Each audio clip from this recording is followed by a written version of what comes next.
Next up, I have the privilege of introducing Poloko, letheka. Poloko is an influential entrepreneur and a private equity investor. As the founder and CEO of IDF Capital, Poloko has driven groundbreaking investments into women-owned SMMEs across South Africa and Africa. Her co-founded firm, Aletheka IDF, furthers a mission by investing in high-growth, woman-led businesses across sub-Saharan Africa.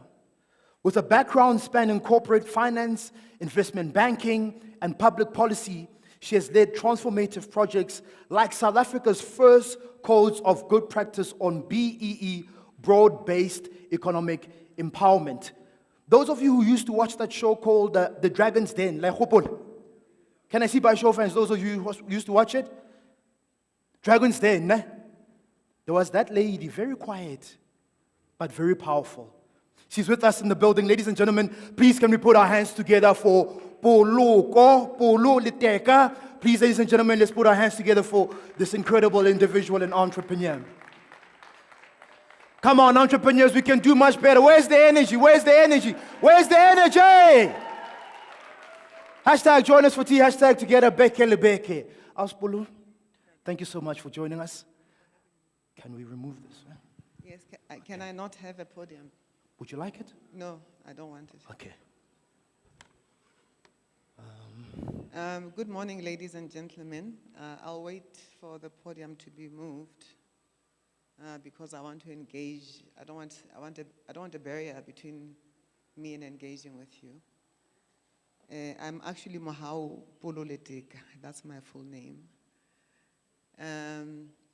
So MMC, I'm a former government official. So when I prepared for my speech today, I came with all manner of policy recommendations based on, in 2021, I also serve as the president of something called the Association of Black Securities and Investments Professionals. So when we had the riots in 2021, we actually did a series of township imbizos. We actually came to the city of Kuruleni as well. And we came out of those imbizos. We did it across the country with very clear policy proposals. So as you were speaking, I was like, oh, there goes my speech. And then I thought, well, I'm an entrepreneur. And as an entrepreneur, you have to think on your feet. But I speak with you today as someone who grew up in the township, someone who grew up in a rural area, an African girl who the world had declared for centuries could not amount to much other than being a maid, at best a teacher, at best a nurse. We started our business in 2008. When we started, the problem we're trying to solve was access to capital for black entrepreneurs in South Africa and women in particular. The first fund size that I managed was 50 million rand. So when you're in the fund management space and you manage 50 million rand, it means you can't pay salaries because your income comes from management fees. But the township girl believed that we could grow this business internationally, and today as we speak we're managing 2.8 billion rand from 50 million rand. And I share this story because this could be the story of anyone in this room in a few years' time, if you're not there yet. Coming from the township does not mean you have to confine your business to the township. You can start it there, but it doesn't mean it has to be a township business. I actually want to challenge the notion of township businesses or township economies. I think you start where you are, but that's not necessarily where you end. So in realization that the MEC had taken my speech, I thought, let me give a master class rather, which I think will be of benefit to a lot of entrepreneurs here. And the masterclass is really premised on I as an investor. So I'm both an entrepreneur, but I'm also an investor in high growth entrepreneurial businesses. And we get a lot of approaches from businesses, rural areas, urban areas, even township areas. And a lot of the time people say, oh, but you're always saying no. And I thought a masterclass in what needs to be true for you to succeed in fundraising might be useful. I hope you agree with me. So, first lesson that I've learned, and I've looked at more than 10,000 businesses in the time that I've been in business. Out of those 10,000 businesses, I've only funded 330 businesses. So I've had to say no to almost 9,700. And I know the mistakes that entrepreneurs make. So firstly, and this is a hard one to swallow, not everybody is an entrepreneur. They say that only 4% of the world population are entrepreneurs. And that's a hard one to swallow because I know that from a policy perspective as a government, we're trying to encourage as much entrepreneurship as possible. But not everybody succeeds in entrepreneurship. That's why more than 80% of startups fail. It's because not everyone has got what it takes.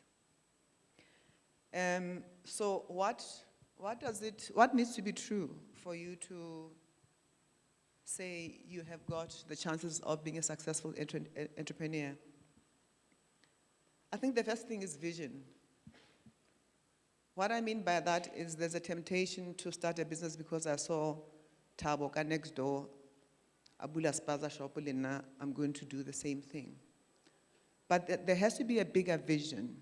I often talk about what is the problem you're trying to solve. There has to be a very clear problem that you're trying to solve. That's what your vision is informed by. And your vision is the picture of what success looks like.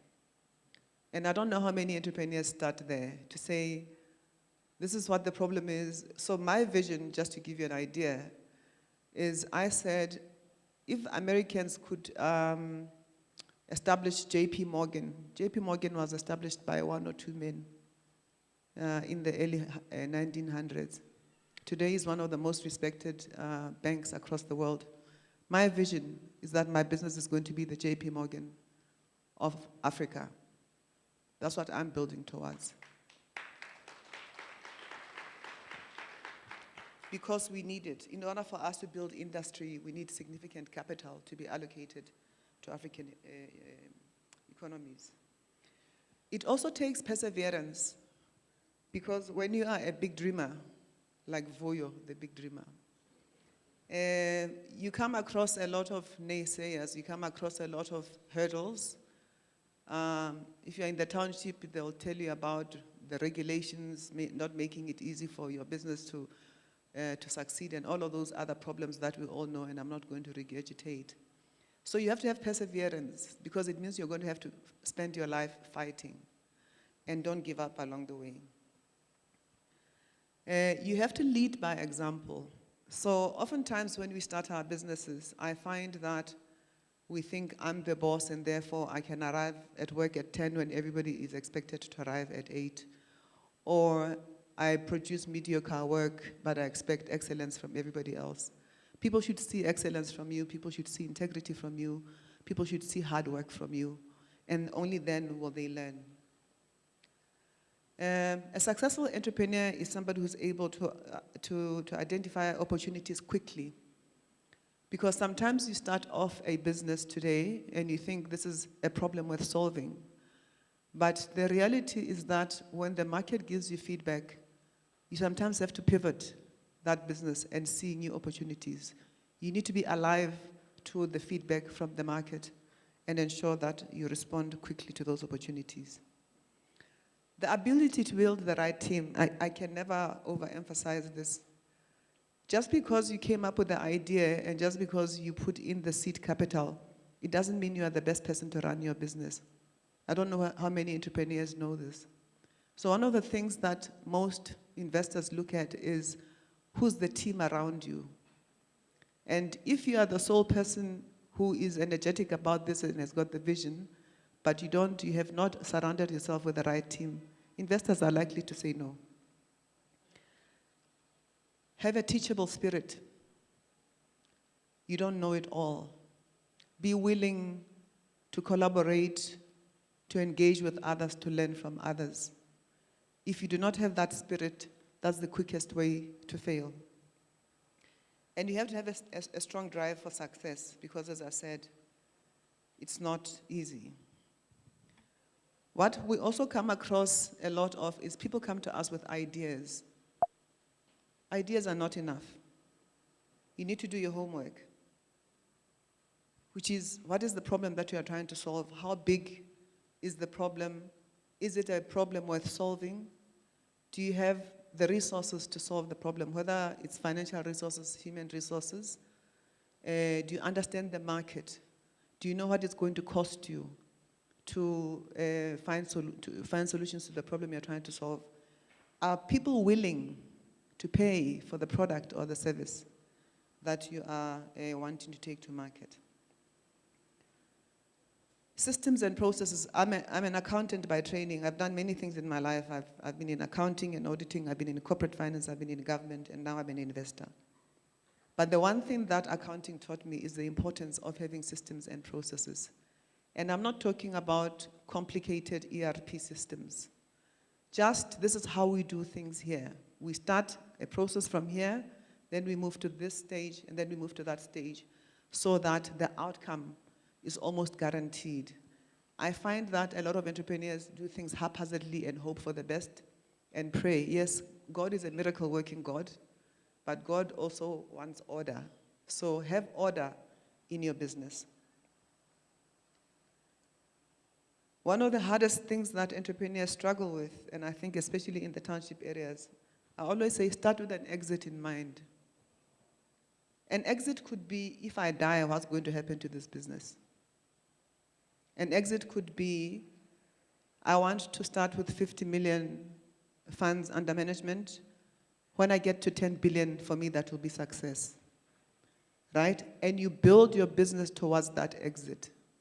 Because if you die and you have a wife or a husband and children, you are leaving them with a problem if you've not planned for your death when you have a business. But importantly, thinking about exit right from the beginning means you know what you are working towards, what you are building towards, what milestones you should build for yourself. Very, very important, reward good behavior of the people that work with you. Culture is everything. So build a culture of integrity, a culture of excellence, and do not accept mediocrity. And where people do things well, reward them. Don't be stingy. Invest in your people, because you'll get a return on investment. One of the discussions we had when we had these township imbizos was, how do we integrate township businesses into supply chains? So just because you are based in Tembisa does not mean you shouldn't be thinking about being a supplier to Tiger Brands or to SAB. Think big. Think beyond just your current circumstances. Understand the funding needs that you have. Sometimes people are looking for debt funding when the businesses that they are actually running are looking for what I call patient capital. So capital that you don't have to pay immediately, like equity. So I do a lot of work in the venture capital and private equity space. We actually run the largest private equity fund on the African continent that focuses on investing in women. And we look for businesses that have got high potential for scale, and they are hungry for cash, and they cannot afford to be servicing that money in the first 3 to 5 years. So we provide them with equity. But some businesses are contract-based. Maybe you've got a contract with a business and you just need working capital for 3 months. Understand what your funding needs are before you go to any funder, so that you're not frustrated, because a lot of entrepreneurs end up going to the wrong funders because they actually don't understand what their funding needs are, and they are then having the wrong conversations with investors and funders. In fact, I always say, do your due diligence. We do due diligence on entrepreneurs. Equally, do your DD on any funder that you're going to talk to, so that you know whether your chances of success are high or low. I've spoken about the importance of having the right type of funds. And I cannot overemphasize that, because if you do not have the right type of funding and the right quantum and quantity, I've seen businesses that are capitalized, but because they are undercapitalized, they go under. So think about all of these things. These are the things that I have learned, as I said, as an entrepreneur, as an investor, and these lessons are coming from the mistakes that I've seen many entrepreneurs make. So I hope that you found that useful. And I hope that you've taken some nuggets from what I had to share with you today. Thank you very much for listening to me.